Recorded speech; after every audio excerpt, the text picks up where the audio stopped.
sind hier für euch auf der Gamescom 2016 und werden euch einige Eindrücke der Gamescom vermitteln. Und ja, das klingt natürlich schon super. Wir wollen euch natürlich die Gamescom zeigen und schmackhaft machen und vielleicht kriegt ihr noch in den nächsten Tagen Nachmittagstickets, womit ihr euch dann hier amüsieren könnt und vielleicht auch ein bisschen Spaß haben könnt. Und wir wünschen euch viel Spaß auf der diesjährigen Gamescom 2016.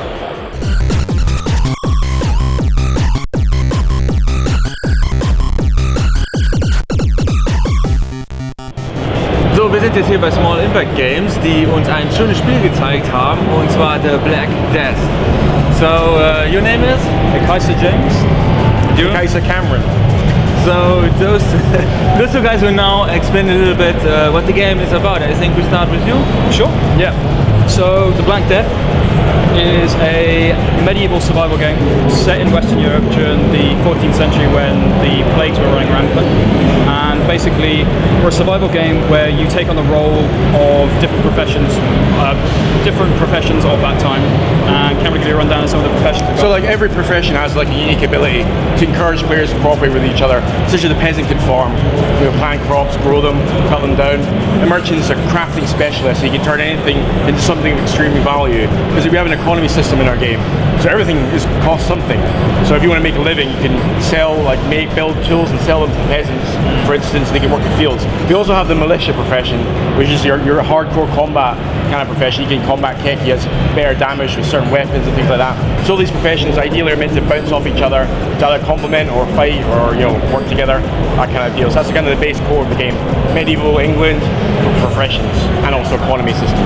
So yeah, all these professions, they can all fight, they can all craft, they're just different ones are better at different things. So like a merchant is going to make better stuff than a warrior, but a warrior is more likely to kick you in.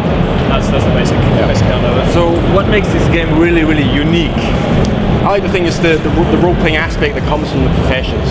So I mean, we're a multiplayer world, right? You got players in there, we also have NPCs, and they all reflect a certain profession, which makes you want to role-play what you are. If you want to play as a beggar, you want to go around bothering other players all day, begging for gold, and eating poo, that's completely up to you. If you want to be that player, that's fine, but you can also be a knight. If you want to go around and put divine justice on criminals, because we have a bounty system, if you break the law, your head is worth value. So you can just spend the whole day as a role playing going around, hey, you criminal. You can check his papers, oh, you're worth 60 gold, you're coming with me. That's completely up to you. It's like a almost medieval cops and robbers thing going on. Again, it's all made by the player. They're the ones that role play, and we like to facilitate as much as we can.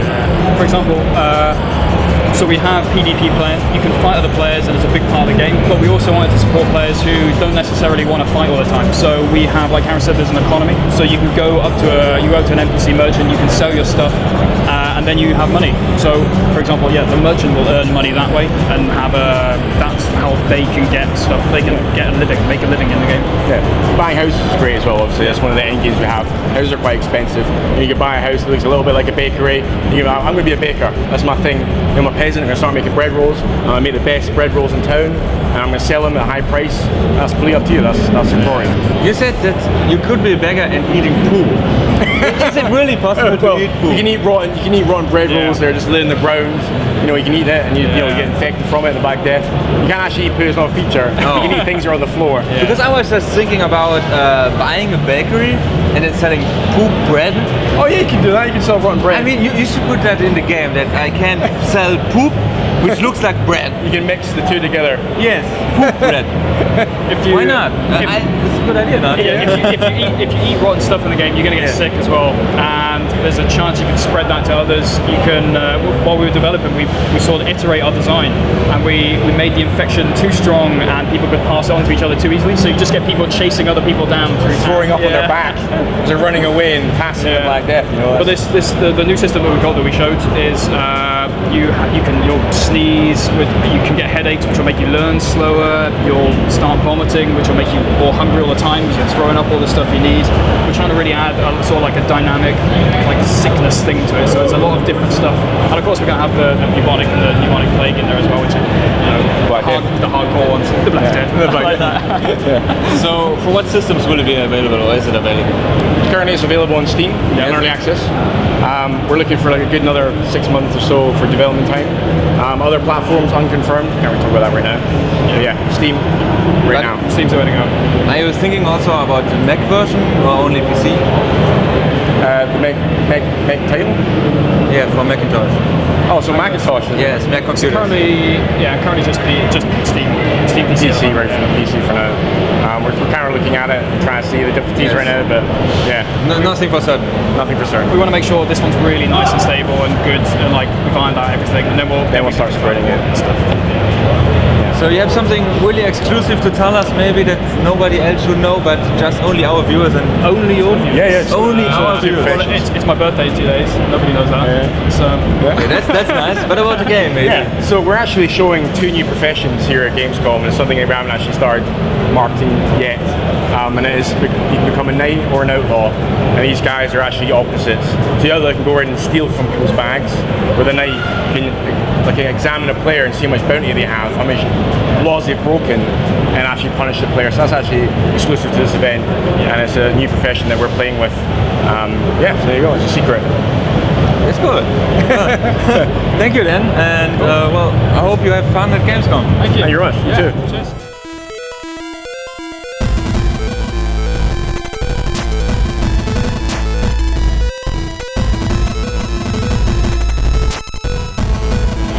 Hallo, wie heißt du?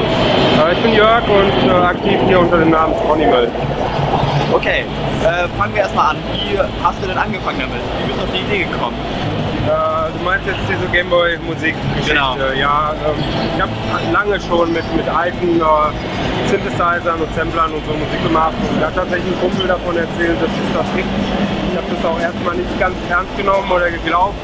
Er hat dann so 20, 30 Minuten online Überzeugungsarbeit geleistet, mir ein Beispiel-Link geschickt zu einer Band, die das macht. Und dann habe ich angefangen, irgendwie nach ein paar Tagen war aber klar, das zu umschwingen und das als Hauptbestandteil weitermachen, mein eigenes Projekt gerade angeht.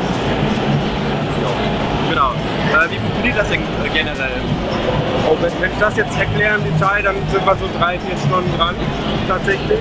Gut, dann machen wir es einfach. Aber ich kann ein bisschen über die Limitierung von der Hardware sprechen. Also du kannst halt maximal 4 Channels, also 4 Kanäle mit Musik füllen sozusagen. Das heißt, du kannst sozusagen nur 4 Instrumente gleichzeitig abspielen. Ja. Und es ist nicht wie auf dem Computer zum Beispiel, was man so gewohnt ist, dass jeder Kanal die gleichen Eigenschaften hat, sondern zum Beispiel der 4. Kanal kann nur rauschen. Damit kann man also so Sachen wie Hi-Hat, perkussive Sachen wie Drums machen. Und so muss man halt auch ein bisschen anders arbeiten, als man das so gewohnt ist. Okay. Zusätzlich zu der Einschränkung, dass man sowieso nur 4 Kanäle hat. Sind die Gameboys modifiziert oder? Der ja, aber das hat jetzt mit dem Auftritt nicht viel zu tun, weil da ist eine Hintergrundbeleuchtung drin. Ja. Und ein Schalter für halbe Geschwindigkeit. Also was man vielleicht aus dem Rechnerbereich kennt, dass man Overclock-Mods macht, ist das halt ein Underclock-Mod, der das ganze Ding, die ganze Geschwindigkeit, Prozessorleistung halbiert. Und damit kommt man dadurch eine Oktave, musikalisch gesehen eine Oktave tiefer. Man kann also tiefere Bässe machen. Ich habe es aber gerade nicht benutzt. Ja. Also ich habe das jetzt schon länger nicht mehr in Benutzung, eigentlich die Funktion. Ja, und die beiden sind eigentlich normal. Hier sind andere Knöpfe drin, aber das hat ja jetzt mit der Performance nichts. Und hast du die Discs dafür selber gemacht? Das hier die meisten sind so Flashkarten mit USB-Schnittstelle. Da programmiert drauf und ich habe jetzt dieses Jahr ein Album veröffentlicht auf Cartridge. Da habe ich wirklich alles selber gemacht. Ja. Also selbst die Platinen haben wir selber gefertigt und so weiter. Weil das macht ja keiner. Ja? Also ich bin so gut wie der Erste, der es macht. Ich bin der Erste, der es wirklich mit Box als komplettes Gameboy-Paket macht. Und demnach muss man halt viel Arbeit selber reinstecken, um das zu realisieren. Was hast du denn in Zukunft vor? Willst du da noch weitermachen? Ja, ich baue das jedes Jahr ein bisschen aus, habe so eine Art Mini-Label auch und mache noch ein paar andere Projekte, die so in die Richtung gehen nebenher. Und sammle viele Infos über andere Künstler, die aus dem deutschsprachigen Raum kommen, die sowas machen. Und ja, das ist so. Das ist quasi auch mein Hauptjob. Ja, das macht man weiter. Ja, dann vielen Dank. Ja, danke euch.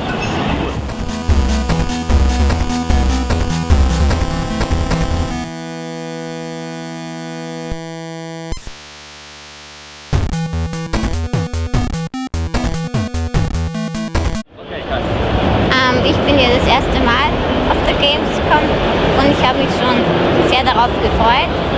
Und die Spiele interessieren mich sehr und ich bin gespannt, was es Neues geben wird. Gibt es irgendwas, was dich am meisten interessiert, was du wirklich sehen willst? So die Blizzard-Spiele und von PlayStation und Sony die Virtual Reality. Willst du noch jemanden grüßen? Ich grüße die Selina und den Tobias und Nikolaus.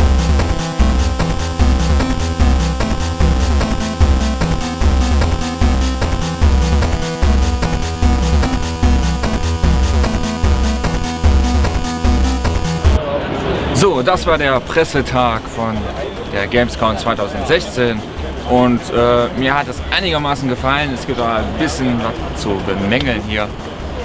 Also, was denkst du?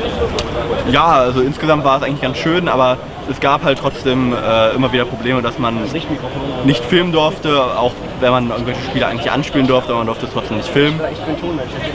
Ja, größtes Problem ist, viele große Stände, ja, viele war jetzt schon falsch gesagt, große Stände, dafür aber recht wenige. Letztes Jahr gab es wesentlich mehr kleinere Stände, wesentlich mehr zu sehen. Ich bin schon persönlich sehr enttäuscht und es ist auch für die Presse diesmal wirklich nicht einfach. Aber die Rucksackkontrolle war heute in Ordnung, mal gucken, wie die dann morgen wird. Genau. Ja. Dann freut euch auf den nächsten Tag und wir sehen uns dann wieder. Ihr könnt wieder brandaktuelle Berichte auf MPOAI lesen. Bis dann.